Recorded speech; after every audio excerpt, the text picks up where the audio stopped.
مولانا سيد أحمد تياني رضي الله عنه لن تعرف تصوف لن تصوم امتثال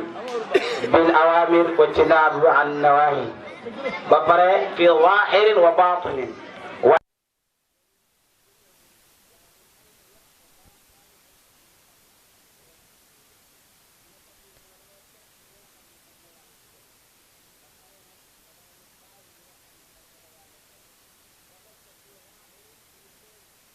moytu def lu wuteeg li yàlla bëgg waaye tam ak baatin ci biir fu la kenn fekkee wutam yaa ngi koy moytu di ko def loo xam ne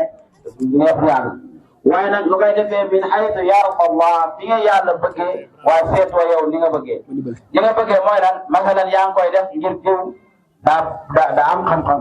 diw kat ku baax la diw ku nanga la kon ko yaa ngi seetee fi nga xam ne moom nga bëggee wala fi mu ne bëgg min haytu yarda Allah moo xam neex na diw neexul diw place bii la man ko noo mën a góorgóorlee ba gërëm loo sa borom loolu la Mawlana Seydi Ahmad Tijaani taarif yi moo tasawuf su ko defee ñoom seen taarif yëpp dañoo wutee nawman waaye laa maana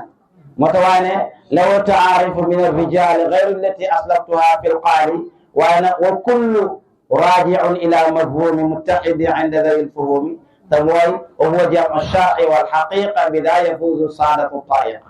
mu ne ñoom ñëpp seen taarif benn la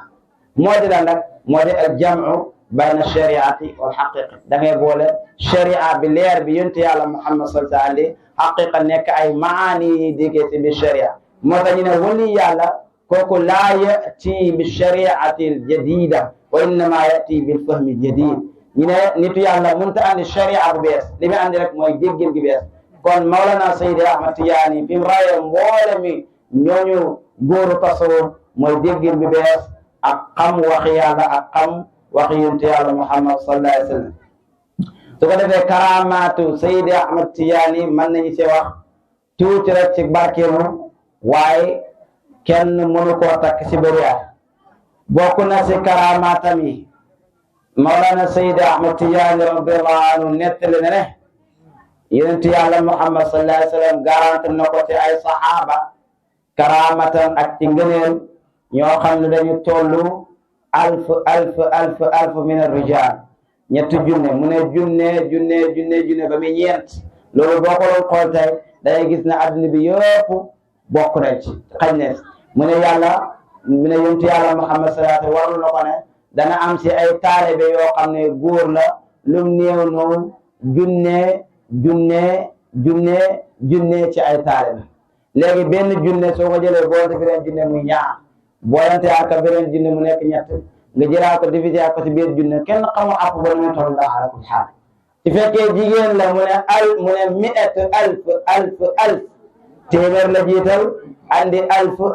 ba mu ñetti yoon mu ne yonent yàlla Muhammad sallallahu alayhi wa sallam garantal na ko ci ay taalibe lu tolloog téeméeri junne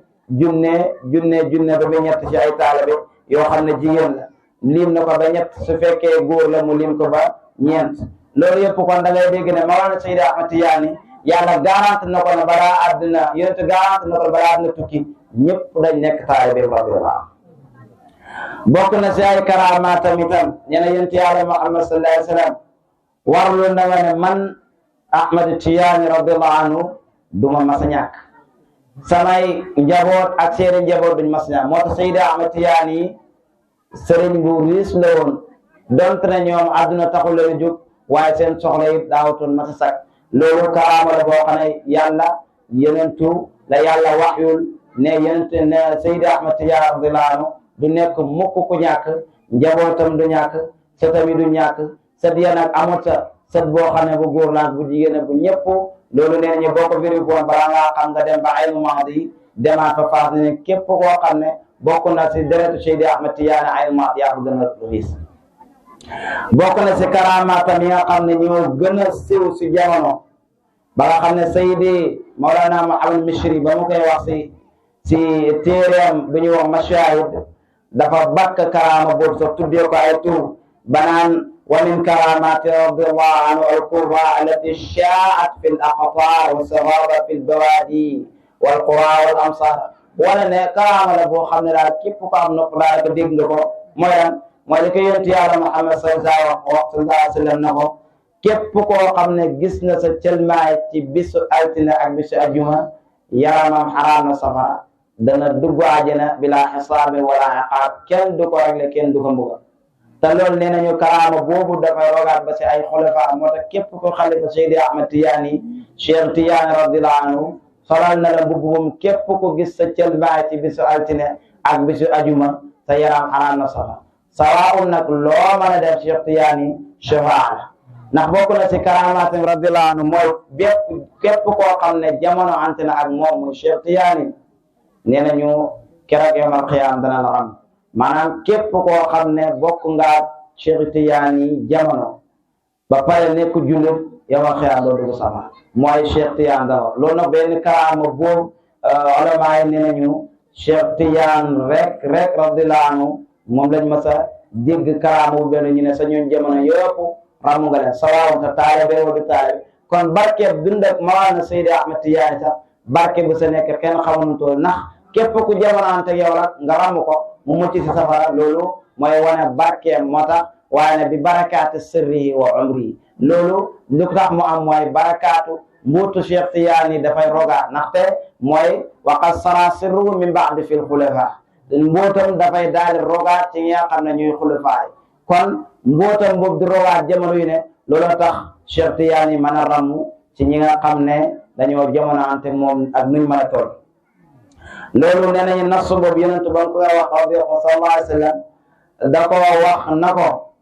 bisu ajjuma ak bisu altine na nga bëri looy tudd yàlla képp koo xam ne gis na la ka daree bi fajar di xaree bay jant bi soo yaramam xaraam na safara daal na ko li tax nag maqaama boobu mën a am mooy bisu altine ak bisu ajjuma man yonent yàlla Muhammad sallallahu alayhi wa sallam du ma teqali koo yow tarfata ayni kon ku la gis rek mi ngi jànnoor ak man loolu mooy tax Cheikh Tijaani ñi naan képp ku ko gis wala xalifaam képp ku ko gis ci bisu ajjuma wala bisu altine gis telmaayelu sa yaram xaraam na safara yonent ne sallallahu alayhi wa sallam li tax loolu mën a am mooy ne ñaari bis yooyu di tàqalikoo ak Cheikh Tijaani di tàqalikoo ak ki nga xam ne mooy xalifatu Seydi Ahmad Tijaani